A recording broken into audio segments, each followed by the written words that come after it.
sou engenheira de solos, eu tenho 40 anos de engenharia de solos. E eu trabalhei em várias coisas na engenharia de solos, trabalhei com barragem, ferrovia, e depois comecei a trabalhar muito com a questão de área de risco, de encosta. Meu nome é José Luiz Freitas Pacheco, eu sou jardineiro. Meu nome é Marcele Moraes de Farias, tenho 27 anos, sou lavradora, tenho 3 filhos atualmente e sou casada, tenho minha mãe também que mora comigo.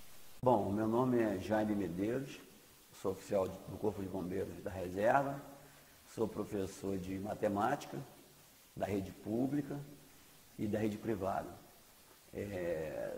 Sou criado, nascido em Teresópolis, sou cidadão teresopolitano.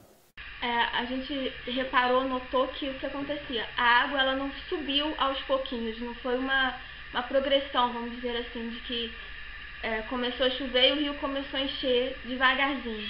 Parecia que vinham ondas mesmo de água, porque ao mesmo tempo que a água estava na metade da casa da minha prima, em questão de 3 minutos que eu desci e voltei, a casa estava desabando porque a água já estava chegando ao teto. Então ela vinha em ondas, era forte, muito grande. E a água entrando no quintal também, ela deu uma altura no quintal, ela aterrou o nosso quintal, que tinha uma diferença da casa, tinha um degrau, e ela aterrou de terra e a água começou a subir, e meu tio falou, sai de dentro de casa, porque realmente ela veio de uma maneira muito forte. Soube da tragédia, eu soube chegando em casa 12:30. Aí minha mãe falou assim, minha mãe, que na época ela estava viva ainda, ela falou assim, pô filho, aconteceu alguma coisa de muito grave em Teresópolis, não foi só chuva não. Aí a gente viu o jornal hoje da Rede Globo, aí eu vi o helicóptero da Globo passando assim em cima do Campo Grande, vi aquela língua assim, só de lama e pedra. Aquilo, pá, me deu um estalo, falei, caramba, aconteceu coisa muito mais grave do que eu estava pensando. Aí meti o pé pro Pedrão, rápido, peguei uma mudinha de roupa velha que tinha em casa e rapidinho fui pro Pedrão, cheguei lá 2 horas da tarde, dia 12 de janeiro de 2011, fiquei por lá durante 3, 4 meses, direto, sem sair. A região serrana se assemelha muito a um tsunami, a uma enxurrada que arrasta aleatoriamente os corpos e os deposita quando a água cede. Então, por exemplo, a gente teve chance de ver no bairro do Campo Grande uma cerca de arame farpado com corpos como se fossem roupa pendurada no varal. E seguramente foi a cena mais terrível que eu já vi na minha vida. Quando nós chegamos no final da noite em Campo Grande, no recolhimento, eles empilhavam crianças mortas. Eu vi empilharem umas 8 crianças da faixa de 4 anos até 10, 11 anos, uma depois da outra. E os bombeiros que faziam o resgate dos corpos, trabalhando em condições precaríssimas, botinas não seladas, com o pé cheio de lama, a ausência de macas técnicas para carregar os corpos, eram carregados em espreguiçadeiras de piscina, em redes, do jeito que dava para carregar.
casa dele tinha ido inteiro, não sei se eu tinha conseguido tirar ele ou não.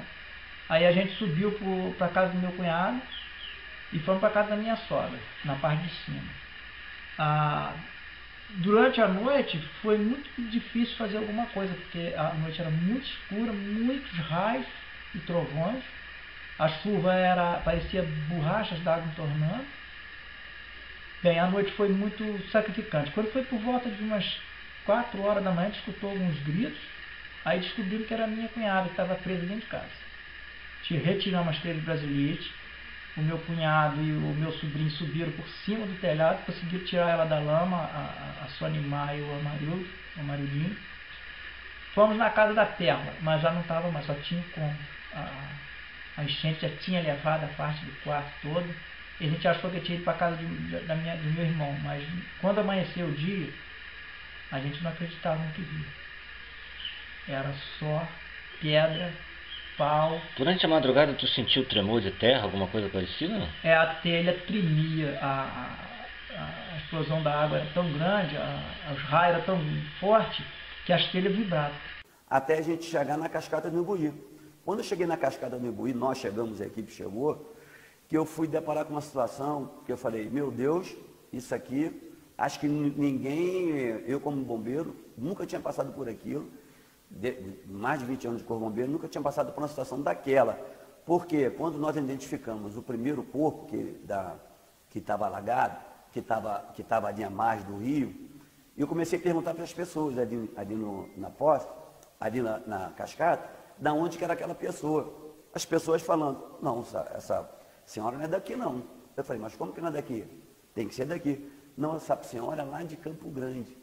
Então eu imaginei e falei, bom, Campo Grande fica a 10 quilômetros ali da cascata do Imbuí. Então foi uma situação muito, muito forte. Foi um fenômeno natural em que realmente a gente não sabe a proporção. Vamos trabalhar e vamos tentar identificar o que houve posteriormente. Porque agora o que nos resta já tem uma passagem na Bíblia que diz, cuidar dos mortos, né?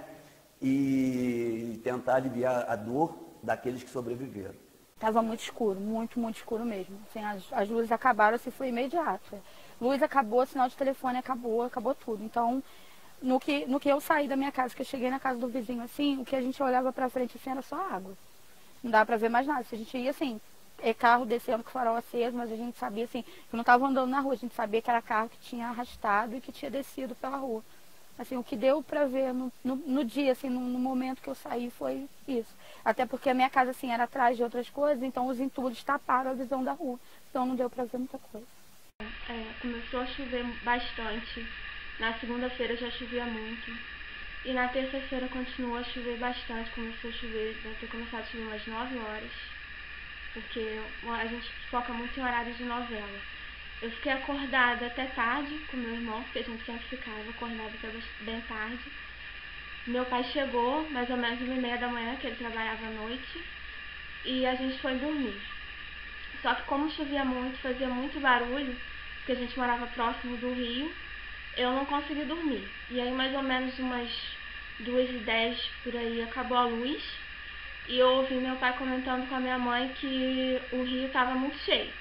E como a gente morava perto do rio, e minha prima morava do outro lado, mais próximo ainda do rio que a gente, eu levantei para ver. E eu olhei pela escada, pelo vasculhante, o rio estava no nível assim do quintal, que era mais ou menos 1,5 m, então já estava no nível do quintal. Eu subi para a janela da minha mãe, que era no segundo andar, e comecei a ver que a água já estava na metade da casa da minha prima. E aí eu liguei pro meu ex-namorado na época para contar o que estava acontecendo e para ele avisar a tia dele, que morava próximo do rio também, para ela sair de casa. Quando eu voltei para a janela da minha mãe, eu peguei a minha câmera, liguei e filmei assim, uns 20 segundos da água entrando no quintal. A água já estava invadindo o quintal. E a casa da minha prima começou a cair. E eu lembro que eu gritava muito. E aí meu tio bateu na janela e pediu pra gente sair de casa, porque a minha casa, na verdade, era abaixo, e se a água viesse, ela estava bem na reta do rio. A gente saiu. No dia da tragédia, eu estava em casa. Eu cheguei do serviço, eu já achei que o tempo estava meio escuro e virando. Deu aquele sol bonito, né? Aí tá. Aí, normal. Eu chego em casa, toma banho, a esposa faz as coisas, né? Tal. A gente vê televisão, tá? Mas certa hora, assim, mais ou menos, lá para as 10 horas, o tempo já começou a virar. A gente viu, eu olhava assim, sempre para frente, assim, de onde eu morava lá na Grande Florestal, vi tudo escuro, umas nuvens pesadas. Falei, aí o tempo começou a ventar muito, já estava ventando. Aí tá, lá para as 10h30, 11 horas, começou a ver aquela chuvazinha fina e a luz acabava e voltava, acabava e voltava.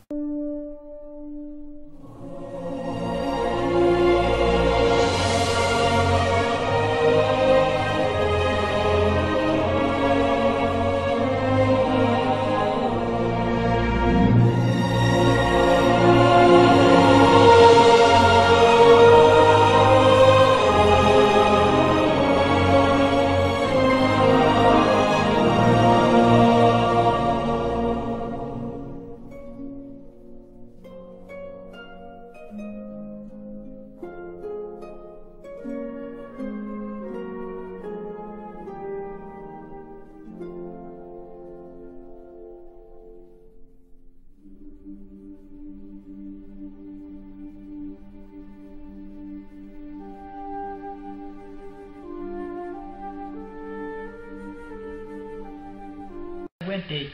Eu comecei a fazer outros tipos de coisas, tipo ajudar a atravessar no rio, as pessoas machucadas. Mas quem juntou os corpos foram os moradores Os sobreviventes. moradores que arrancaram as pessoas vivas da lama, que levaram para casa, que na minha casa me deu banho nas pessoas, que tiveram que estar, que as pessoas não tinham roupa, tive que dar roupa, tirar a roupa da gente, pegar a roupa da gente, dar a toalha. A minha esposa ajudou muito o pessoal com perna quebrada, outros carregando. Quem levou o pessoal para os pontos de retirada do corpo de bombeiro depois foi a população, levou para o campo de futebol, levou para a barraca do E10, antes foi o E10, foi o pessoal da localidade. Eu acho que quando o bombeiro chegou lá era por volta de 2 horas da tarde, mas a pessoa já tinha movimentado, o pessoal machucado, toda para a área de cruzão já do helicóptero levar, porque a gente não tinha mais, tinha mais era corpo. Pra você ter uma ideia, 2, 3 dias depois, o Clóvis estava procurando a família dele e não achava. Ele tinha certeza que a família dele estava debaixo dos escombros. Ele cavou com as próprias mãos, o Zé Luiz Barbosa. A comunidade juntou lá e arrancaram aqueles pedaços de lar na mão, rapaz, com um enxadão, com pá. Depois os bombeiros com o braço cruzado, olhando os caras fazer aquilo. E o cara tinha certeza que os filhos dele estavam ali. E quando ele achou a mão da filha dele, cara, eu estava na minha casa, eu e meu cunhado Joaquim, até ele falou, enquanto ficava lá, a gente vai fazer um almoço lá em casa, que aí você depois nem vai lá te ajudar, você vai lá, almoça e depois você vai. Ele chegou lá em casa e falou assim, achei. E com os olhos desse tamanho, regalados, ele foi e voltou. Aí sim que o pessoal do Corpo Bombeiro chegou e começaram a ajudar a tirar os corpos. O que aconteceu? Como o evento era muito grande, era em toda a cidade, e a nossa equipe de defesa civil de Corpo Bombeiro dispunha de poucas pessoas. A gente não estava preparado, nem o Estado, nem o município e nem a União estava preparado para um evento desse porte. Então, as equipes ficaram divididas em 2 pessoas. Então, nesse caso, ficou responsável pelo Campo Grande, Caleme e Posse, eu e mais um. Entendeu? Eu e mais um. Então, uma equipe muito reduzida. E aí a gente teve que contar com a ajuda de companheiros. Foi nessas horas que nós vimos a solidariedade das pessoas, porque as pessoas tentavam ajudar também de alguma forma. De alguma forma eles estavam ajudando. Então, eu lembro de uma passagem que quando nós chegamos na Estrada do Triunfo, no Caleme, a gente está indo para tirar as pessoas e as pessoas estão correndo para cima da gente. Eu não entendi nada. Eu falei, aí perguntei para uma garotinha, falei, o que está vendo? Não, que a represa estourou. Eu falei, a represa estourou, está vindo mais água. Eu falei, aí eu lembrei que eu tinha feito uma vistoria lá, uma semana antes, e eu lembrei que a represa estava normal, não tinha risco nenhum daquela represa estourar. Mas por medida de segurança, o que eu fiz? Eu pedi o pessoal para começar a subir para cima de um morrinho e pedi para o motoqueiro, passou um motoqueiro na hora, eu falei com ele, meu amigo, para aqui e me leva lá na represa. Ele falou para mim, tá maluco? Eu não vou não, eu estou indo embora desse lugar. Eu falei, que é isso, rapaz? Eu só quero que você me leve lá na represa. Não estourou tudo lá. Aí eu falei para ele, eu te prometo que não estourou nada, eu vou te levar em segurança e vou voltar em segurança. Você confia em mim? Aí ele, confio. Aí eu subi na moto,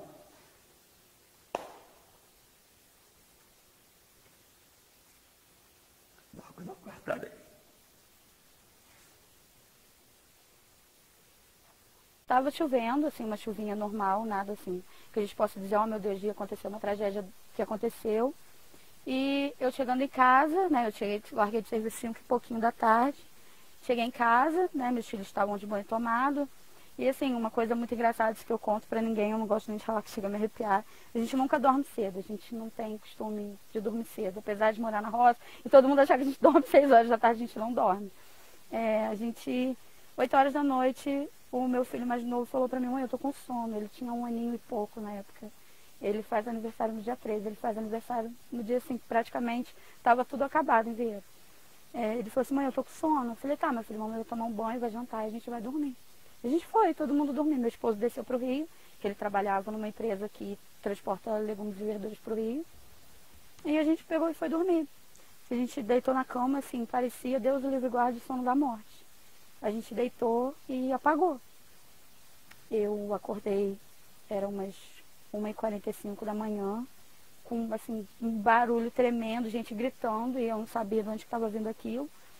E a gente ficou naquela agonia ali, e eu falei assim, tem gente chamando, pedindo socorro. Tinha gente que estava soterrado. Eu falei pro pessoal para ficar na varanda me esperando, e chovendo, eu peguei sombrinha, desci, e embaixo tem uma vizinha minha que tinha outro vizinho. E eu encontrei com esse outro meu vizinho, eu perguntei para ele, a moça ainda está dentro da casa? Ele falou, tá. Aí já tinha descido, do meu lado, já tinha descido muita água, muito barrão, e já estava na varanda dela também, já estava cheio. Eu bati na porta, chamei ela, falei, ué, o mundo está acabando. Ela não estava nem sabendo o que estava acontecendo. Aí ela estava sozinha, o esposo dela estava pro Rio trabalhando. Falei, vamos embora daí, mete o pé daí que isso aí está tudo descendo. Ela foi tempo dela pegar, botar uma roupa lá, uma coisa, e ela voltou para pegar o celular e nada. Quando eu cheguei no meu portão, a barreira veio e tapou a casa dela. A força da água para ela ter levado a garagem com o Corcel 2, a gente não encontrar vestígios dele, a gente assim tem certeza de que foi um livramento, porque a casa da minha tia, ela era de frente à cachoeira, que é uma cachoeira que a gente tomou banho a vida inteira, e a casa da minha tia era de frente para a cachoeira. E a casa da minha tia não foi atingida, e mesmo com todo mundo dentro, tá todo mundo vivo, e a gente também, apesar de estar na reta do rio, é livramento de Deus mesmo.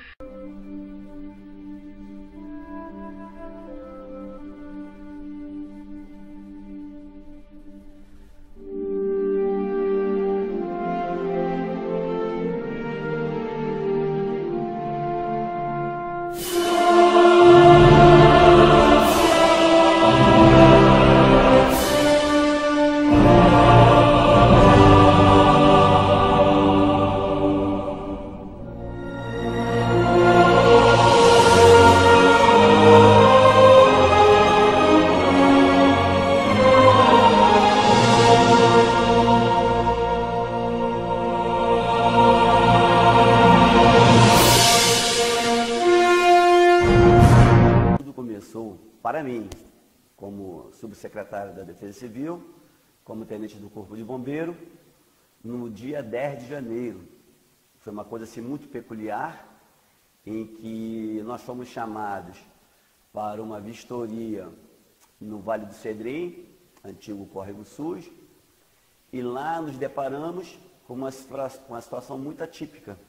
Tipo, os moradores do local observaram que tinha ocorrido um estrondo muito forte e tinha havido determinados deslizamentos de terra naquela área e que nunca tinha acontecido anteriormente, mais de 80 anos, segundo os mais antigos daquela localidade.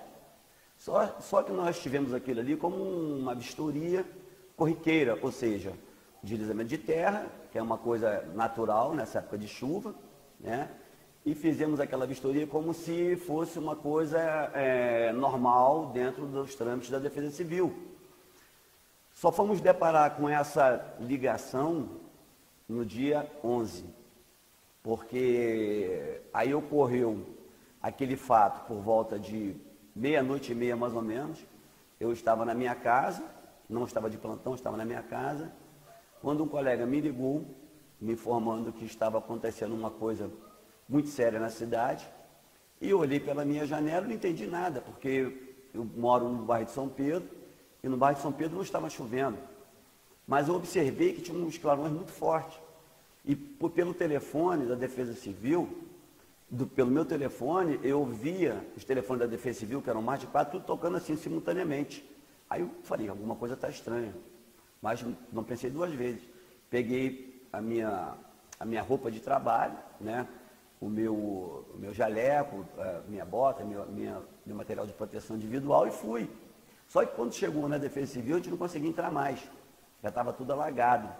E aí que eu fui ter uma noção de que realmente a coisa era muito séria. Vou te explicar o que assim, que a gente sente na hora. Eu levantei da cama, minha primeira reação foi gritar a minha mãe. Porque minha mãe, ela dormia na sala e assim, ela andava com dificuldade. Eu gritei ela me respondeu, eu tô aqui. Eu falei, mãe, a senhora tá onde? Estou no sofá. Eu falei, então mãe, a senhora fica deitada e não sai porque a casa está cheia d'água. Eu acabei de falar, estourou a parede da sala. Ela deu um grito e eu não escutei mais ela falar. Desculpa, gente, Ai. Estourou a parede da sala. A água, a gente não sabe se foi a força da água, a gente não sabe se foi alguma coisa que veio, porque eu fiquei trancada dentro do quarto. O meu quarto, ele entrou um banco de areia desse tamanho assim, trancou a minha porta. Eu não conseguia sair, não conseguia ir para lado nenhum. A minha casa era uma casa de 3 quartos, sala, cozinha e banheiro. Eu fiquei trancada dentro do quarto. E nesse dia, o meu filho mais novo estava dormindo na cama comigo e Rafael dormindo no berço. Então, assim, no que eu escutei a parede estourar, assim, eu voltei para a cama. Eu voltei para a cama, mas esqueci que o Rafael estava no berço. E, assim, Vitor gritando, ele acordou gritando. E eu falei com ele, meu filho, não sai de cima da cama porque a casa está cheia d'água. Eu não sei o que está acontecendo, fique em cima da cama que eu vou pegar seu irmão. No que eu falei, vou pegar seu irmão, veio mais uma leva de água e virou o berço dele. O berço dele sumiu no meio da água. E a última coisa que eu escutei foi o choro dele chamando mamãe. Eu fiquei desesperada porque naquela hora, assim, a única coisa que eu pensava que a gente ia morrer. A gente, pra mim ali não tinha mais salvação. Foi aí que eu comecei a gritar, eu gritava e pedia a Deus pra tirar a gente dali, pra mandar alguém pra tirar a gente dali, porque a minha casa tinha um monte de casa em volta. Então tudo que desceu das casas veio pra minha. Tudo que desceu das casas atrás, ela parou atrás da minha. Era mais embaixo, assim, era como se fosse ali, assim, uma descida e a minha casa na descida. Tudo que desceu das outras parou na minha. Parece engraçado, mas não entrou uma gota de água nas outras casas. Só na minha casa que entrou água. Aí o meu vizinho me escutou gritando. Assim, eu tenho que falar isso porque eu devo minha vida a eles. Eu devo minha vida a Creus e a Joilson, que salvaram meus filhos. Ele me escutou gritando e veio para a varanda dele. Ele conta que a hora que ele chegou, ele falou assim, nossa, a casa de Marcelo não vai passar água porque vai descer tudo por trás e vai escoar para a rua. Aí ele terminou de falar, minha geladeira passou boiando. Então ele pegou e desceu, amarrou uma corda no portão dele e desceu para minha casa.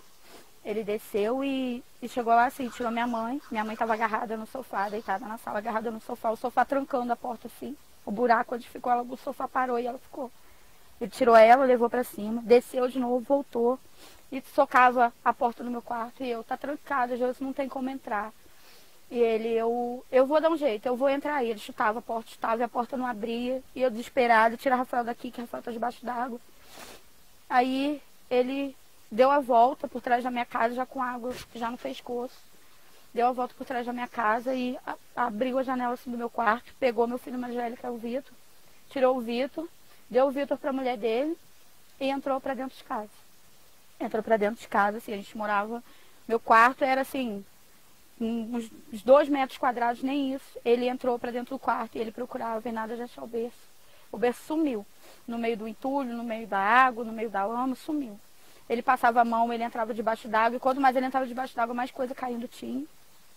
Eu, infelizmente, tive a infeliz ideia de passar. O meu guarda-roupa ficava assim, a minha cama ficava assim. Eu achei que a água podia ter manobrado o berço e ter jogado debaixo da cama. eu tive a infeliz ideia de passar atrás de um guarda-roupa de madeira. Aí, assim, o guarda-roupa caiu no meu rosto, quebrou meus dentes da frente.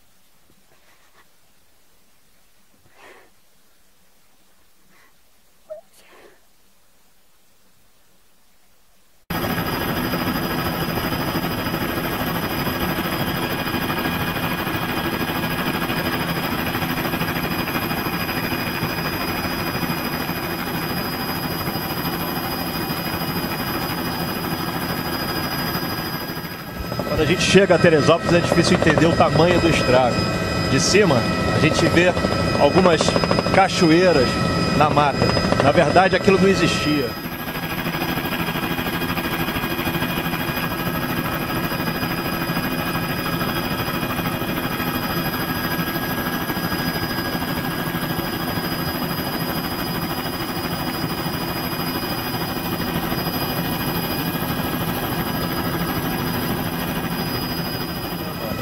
Algumas casas desapareceram simplesmente no meio do nada.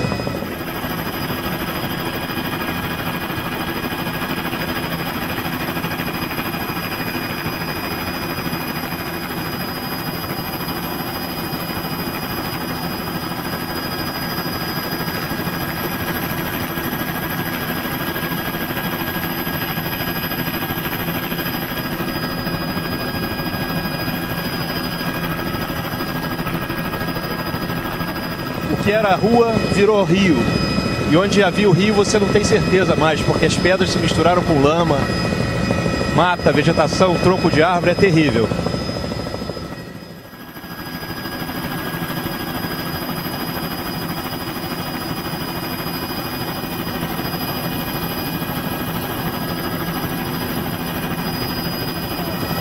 Os carros estão revirados. Tem muita gente recolhendo corpos ainda. É difícil entender o tamanho da tragédia, de verdade. A sensação que a gente tem é que aquela área da cidade nunca mais vai ser como se conheceu um dia. Parece que a força da água transformou a geografia dos morros da região.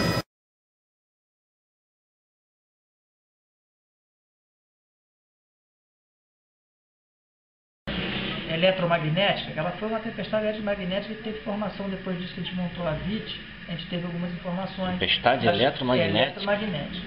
Ela desce junto com a cabeça d'água, um raio que se faz o tremor da Terra, que dá uma versão, para você dizer certo o que é. Tecnicamente, houve tremores de terra em função dos raios. Mas quem te falou que é tempestade eletromagnética? Quem te falou? Foi uma pessoa do governo que na época da VIT estava debatendo. Tu não sabe o órgão não, né? Eu não lembro mais do órgão. Tá. Tenho essa informação que guardei. Foi uma imagem até de satélite, a gente não pode divulgar como foi, por causa do sigilo, né, e tal, que teve na época. Eu nem sei te dizer quem foi a pessoa, mas não lembro mais. O advogado que conseguiu essas imagens, depois ele foi proibido de mostrar pra gente. Ele queria mostrar pra população como que tinha sido. Ele só disse o seguinte, que era uma tempestade eletromagnética, que com isso daria tremor de terra, que houve mesmo deslocamento de terra, e fator das cabeças d'água não foi raio, mas também com o tremor de terra houve a deslocação de pedras, né, árvores que foram arrancadas. Bom, como surgiu o grupo de resgate Leões da Serra? Isso foi em 13 de abril de 2011. A gente resolveu fazer expedições nos lugares onde estouraram as cabeças d'água da região serrana, daquela madrugada fatídica, e estudar o que tinha acontecido, porque a gente ficou bolado com aquilo, esse negócio de foi chuva, tal, não foi só chuva não, a gente só ficou com aquilo na cabeça, falou, vamos lá ver de perto, vamos filmar. Inclusive tem vários filmes no YouTube, vocês podem conferir. Campo Grande, Vieira, Caleme, Biquinha, fui em todos os lugares para ver o que tinha acontecido e ficamos super impressionados. Foram dezenas de cabeças d'água ao mesmo tempo. Então não era só chuva, gente, pelo amor de Deus, estava na cara isso, estampado na cara. Tinha relato de terra tremendo, terremoto, raio batendo, de 10 em 10 segundos batia um raio, bum, bum, bum, bum, explodindo. Então tinha alguma coisa, um fenômeno extraordinário que aconteceu naquela madrugada que a gente tinha que investigar. Então no dia 13 de abril de 2011 uma ideia de Geraldo Maia, que era um voluntário na época, ele sugeriu o nome do grupo de Leões da Serra. Pô, todo mundo gostou, pô, Leões é com nós mesmo. Então foi fundado ali, nesse dia, o grupo de resgate de Leões da Serra. Eu sobrevoei Campo Grande uns 7 dias depois, eu e um colega também. E aí deu para você observar, porque quando você está de cima, quando você começa a se aproximar do local, você tem uma visão muito ampla. E aí você vê nas pedras, tipo, coisas assim, como arranhaduras, como se alguma coisa fizesse assim nas pedras e puxasse. E ali, com certeza, houve uma descarga elétrica muito grande, tá? Em que, em contato com a pedra, tá? Isso aí os cientistas podem explicar, né? Numa linguagem mais específica, mas eu acho que houve uma descarga muito grande em contato com a pedra. Houve o que a gente chama de um efeito cascata, tipo um efeito dominó, que você vê pedra realmente uma em cima da outra, tá? Daí que surgiu aquela expressão das pessoas lá de Campo Grande: ué, está brotando pedra de Campo Grande. Não é possível, está brotando pedra. Então foi isso que aconteceu, porque o efeito cascata, ele foi jogando uma pedra em cima da outra. E com certeza ali, lá no final mesmo, lá na encosta, houve uma descarga elétrica, porque só a água não consegue fazer esse tipo de... Tanto lá como em Vieira também, porque lá em Vieira também, com certeza, houve uma descarga elétrica muito grande, em que afetou as pedras e, com certeza, houve esse efeito cascata e uma pedra em cima da outra, um efeito dominó, aquilo ali virou o caos. Me deixou assim, falei, gente, o que aconteceu aqui? Porque tinha havido desplacamento, que as rochas aqui, elas têm umas camadinhas assim, uma, outra, uma junta, entre juntas, elas fazem uma camada. E tinha havido desplacamento dessas camadas, você via as rochas desplacadas. A primeira coisa que me deu na cabeça, eu tive pressão de dentro para fora, porque só a pressão da chuva nunca faria isso, tá? Aí veio a questão do cheiro, aquele cheiro horroroso. Eu perguntei para o menino, nossa, que cheiro é esse? Ele falou para mim, isso já são as árvores morrendo. Mas tinha 2 ou 3 dias, não dava tempo ainda de ter matéria orgânica deteriorada nesse ponto. E aí foi assim, uma série de coisas foram acontecendo. E eu me lembro muito que eu falava assim com o meu professor que estava comigo aqui, eu falava, nossa, você não acha que tem energia sobrando aqui, não? Isso não é para uma chuva. Sabe, é uma questão de energia. O engenheiro, ele percebe energia. Se a energia está compatível com o evento, se não está compatível com o evento. Aquilo não é energia para chuva. É uma energia maior que a energia de uma chuva. Mesmo que tivesse chovido muito, tivesse derrubado todas as encostas, rocha não dava para ser mexida do jeito que foi por causa de chuva. E aí, então, eu fiquei muito preocupada com isso, eu fiquei muito curiosa sobre isso. E eu comecei a fazer um estudo praticamente autodidata. A primeira coisa que eu fiz foi traçar todas as cicatrizes que tinham acontecido na região serrana. Só nisso eu gastei 8 meses, no Google Earth. Quando eu tracei essas cicatrizes, eu vi que elas tinham um determinado padrão, tá? Como se elas se cortassem assim.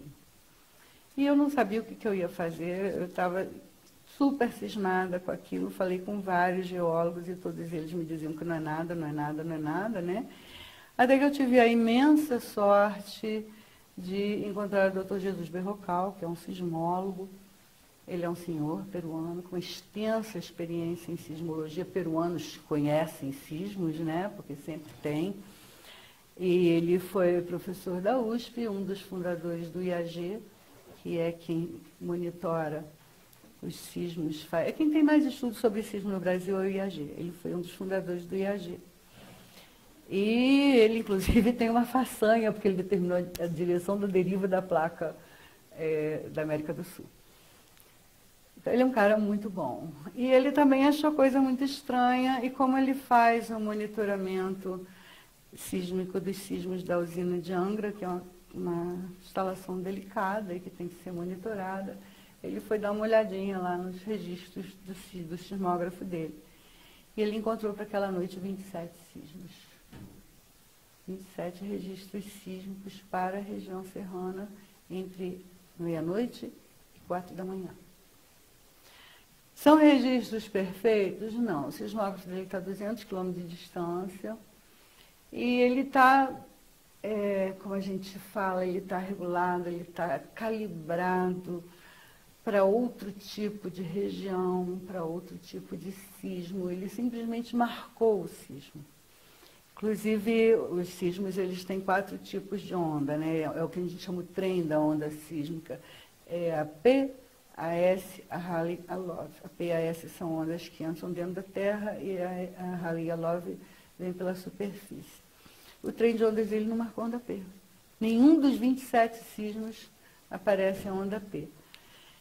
E posteriormente ele marcou, acho que em julho desse ano mesmo, ele marcou um sismo aqui na região serrana também, que ele marcou todas as ondas certinhas.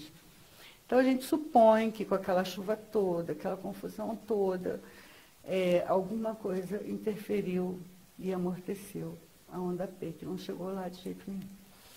Então, assim, em termos da gente dizer, houve sismo? Houve.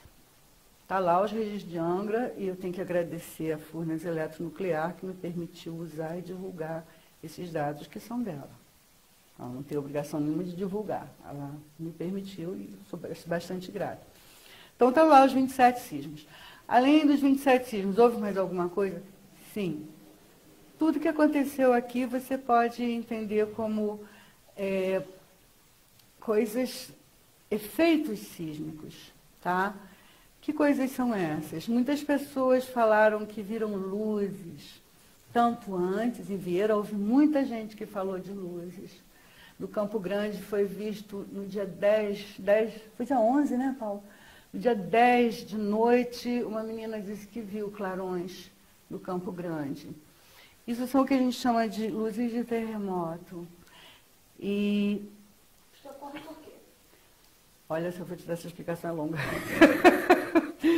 É uma questão existe uma fricção muito grande entre as rochas enquanto elas estão se deslocando e, como consequência, né, existem vários processos dentro disso, existe uma emissão de íons positivos, uma emissão violenta de íons positivos.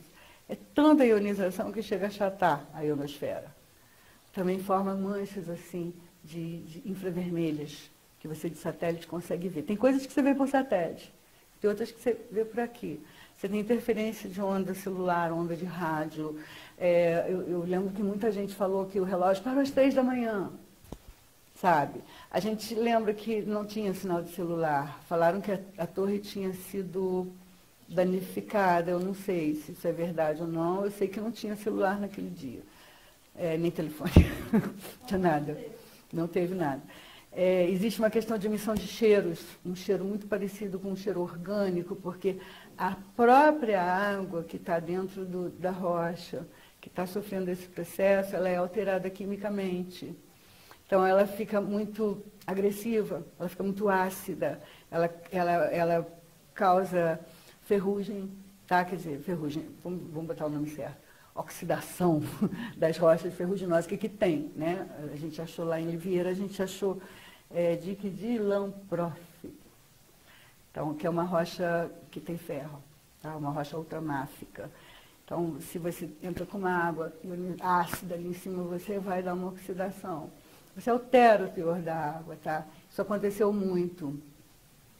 E ela dá essa luzinha. Essa oxidação perturba a água, solta a luzinha, dá barulho, dá cheiro, enfim, várias coisas.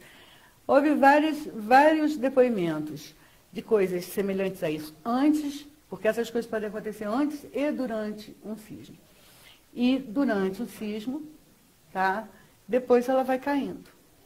Dura mais algum tempo, depois some. Tem bastante relato disso em Vieira, né? Eu não tenho de outros lugares, mas pode ser que tenha acontecido em outros lugares. Não tenho muita certeza disso, não. Mas, enfim, teve assim... Se você pegar tudo o que aconteceu antes e durante, eu acho que o registro sísmico que a gente conseguiu, ele é só uma coisa a mais. Tá? Por quê? Porque a onda sísmica ela é só 10% da energia de um terremoto. Então ele pode criar várias outras coisas. Aliás, eu usei esse termo terremoto, vamos botar certo. Houve terremoto aqui? Não, houve um sismo. Porque o terremoto é quando passa de nível 6. Tá? Aí eles consideram que é um terremoto. Aqui foi um enxame sísmico. Não de níveis tão grandes, porque a gente não sabe o nível, mas não teria sido um 6. E a chuva? O que a chuva tem a ver com isso? Tinha chuva? Tinha. Agora, você já imaginou? Você está com a terra soltando íon, né? Íon positivo. E aí vem aquelas nuvens enormes que vieram. Eu não sou meteorologista para dizer que a ionização aumentou a chuva, mas eu desconfio que sim. Não que aumentou, mas que ela, sabe, intensificou mais a chuva. E aí o que aconteceu? Gente, é muito louco isso. Você tem uma região aqui na região serrana extremamente fraturada, tá? E eu suponho que todas essas fraturas estivessem sujeitas a tensões. A tensão certamente já estava acontecendo, porque senão não ia sair deslizando. A chuva é indutora de sismo. Porque quando ela cai, ela infiltra na terra, ela lubrifica as juntas das rochas e elas começam a escorregar. Foi o que aconteceu aqui. Você tinha uma região toda estressada, né? Vai não vai, como se diz, e de repente caiu a chuva. Tá? Então, a gente está trabalhando bastante com essa possibilidade, que tem, eu ainda digo possibilidade porque ainda existem algumas coisas para confirmar isso, por enquanto eu não posso dizer, foi. Existe a possibilidade de que o que tem acontecido aqui tenham sido sismos. Temos várias coisas que se encaixam com essa hipótese e temos 27 registros. Como é que eu sei que esses registros são da região serrana? Além de que mais ou menos a gente conseguiu situar aqui, eu tenho também os horários que as coisas aconteceram. Bateu um com o outro. Entendeu? A hora que aconteceu esse registro tal. Nesse horário aconteceu Córrego Dantas. Na hora que aconteceu isso. Nesse horário, olha, lembra, fulana viu lá em Vieira. Então, a gente fez esse cruzamento dos horários das coisas que aconteceram aqui com os registros da ESAR. ESAR é Estação Sismográfica de Angra dos Reis. E bateu. Entendeu? Então, assim, a gente tem várias coisas que indicam que houve realmente um sismo aqui. Qual é a possibilidade, né? Que todo mundo diz, o Brasil é assísmico, o Brasil não sofre isso, não sei o quê. Bom, em 2009, estiveram aqui na Serra dos Órgãos 2 geólogos da USP de São Paulo e fizeram um levantamento de campo. E eles concluíram o seguinte, que a região tem recorrências sísmicas. Recorrência sísmica é um negócio que é muito grande, tá? Milhões de anos, de uma para outra. Que não é um sisminho que acontece, é uma bagunça, uma época que acontecem muitos sismos. E que ela tem várias recorrências. E a última aconteceu dentro do Holoceno. O Holoceno é essa idade geológica que nós estamos vivendo, que são os últimos 10 mil anos. Normalmente se diz que as falhas que estavam ativadas no Holoceno, elas ainda são consideradas ativas. Você não pode considerar inativa uma falha que teve o último movimento dela há menos de 10 mil anos. Ela é considerada ativa. Então, se eles dizem que as falhas daqui se ativaram há menos de 10 mil anos, eu acho que a gente tem que considerar que é região sísmica. Entendeu? A gente faz registro, tem uma direção que passa aqui, que a gente fala de os sismólogos do Brasil fazem, que tem uma linha que passa aqui em cima da região serrana, que eles chamam de linha sismogênica. Por quê? Porque ali está sempre acontecendo uma coisinha ou outra, sempre é registrado. Tá? Então, passa uma linha sismogênica por aqui. Pequenininha. É pequenininha, tudo no Brasil é pequenininho. Deu azar dessa vez, porque o pequenininho juntou com uma hora de chuva. Juntaram dois eventos muito ruins. E aí deu no que deu, entendeu? Eu não sei bem se foi um azar ou se foi uma sorte, porque de repente, imagina, não foi lubrificado. Tudo que você lubrifica corre mais suave, né? Imagina se tudo começa a arrebentar. Então foi o sem... de dois fenômenos. Foram 2 fenômenos, foram 2 coisas juntas. A chuva certamente provocou o enxame sísmico. Tá? Não sei, isso realmente não sei, não tenho condição de dizer que eu não sou meteorologista. Eu não sei se a intensa ionização que estava acontecendo antes da chuva, pré-sismo, existia um sismo se armando. Tanto que havia a questão da ionização. Várias pessoas falaram que viam luzes, que ouviam barulhos, que sentiam cheiros, sabe? Então, outra coisa, eu tenho um vídeo aí de pessoas falando que 6 dias antes da tragédia eles sentiam o chão tremer. Tem muito relato disso. Tem muito relato no Campo Grande, inclusive. Inclusive, tem uma pessoa que é interessante isso, né? As coisas acontecem perto da gente, eu acho que é porque Deus quer. Uma pessoa que trabalha muito perto de mim, uma vez ele comentou comigo que eu criei uma criança que sobrou lá do Campo Grande. Eu falei, como sobrou? Meu sobrinho, ele e a mãe da criança morreram. Aí ele falou, uns 3 dias antes ele ligou para a mãe e falou, mãe, está tremendo tudo aqui. Aí a mãe falou, volta para casa, sai daí, não sei o quê. Ele falou, não, eu fiz minha vida aqui, eu estou fazendo minha casa, vou ficar aqui. Ficou, mas realmente, nunca mais saiu de lá. Sabe? Eles conseguiram salvar a criança e essa pessoa que eu conheci está criando essa criança até hoje. Então, assim, pelo menos no Campo Grande, eu sei que 6 dias antes já estava se sentindo a terra tremer. Tá? Então, havia alguma coisa se armando e a chuva, ela é uma indutora de sismo, ela liberou tudo isso que estava armando. Entendeu? O tamanho desse sismo, a magnitude, não sei. Até agora eu não sei nada. Acho que a gente tem que fazer uma pesquisa, tem que saber. Porque a única coisa que eu estou fazendo aqui é levantar a situação. Houve ou não houve? Houve. A atividade sísmica é dividida ao longo das falhas, zonas de ruptura na rocha, em geral perto dos limites das placas tectônicas. Essas placas imensas entram em atrito e afundam uma sobre a outra. A energia é armazenada, então, ao longo das falhas. Quando o limite de resistência é atingido, há uma ruptura. A energia acumulada é liberada e um terremoto acontece. Após o tremor principal, começam as réplicas. Elas são reajustes dos blocos vizinhos à falha. Esses atritos provocam tremores quase permanentes, geralmente imperceptíveis para os humanos. As zonas sísmicas mais ativas do mundo estão na Ásia, Oriente Médio, África do Norte e América. A escala de magnitude de momento é utilizada hoje para medir a energia liberada, no lugar da escala Richter. Teoricamente limitada, nunca ultrapassou 9,5 graus desde 1960 no Chile. A intensidade indica as consequências do terremoto na superfície. Ela é determinada pela escala microsísmica europeia, que vai até 12 graus. Na intensidade 1, o terremoto não é sentido. No nível 12, corresponde a uma modificação total da paisagem. Posteriormente, os fenômenos podem induzir a deslizamentos de terra, avalanches e tsunamis.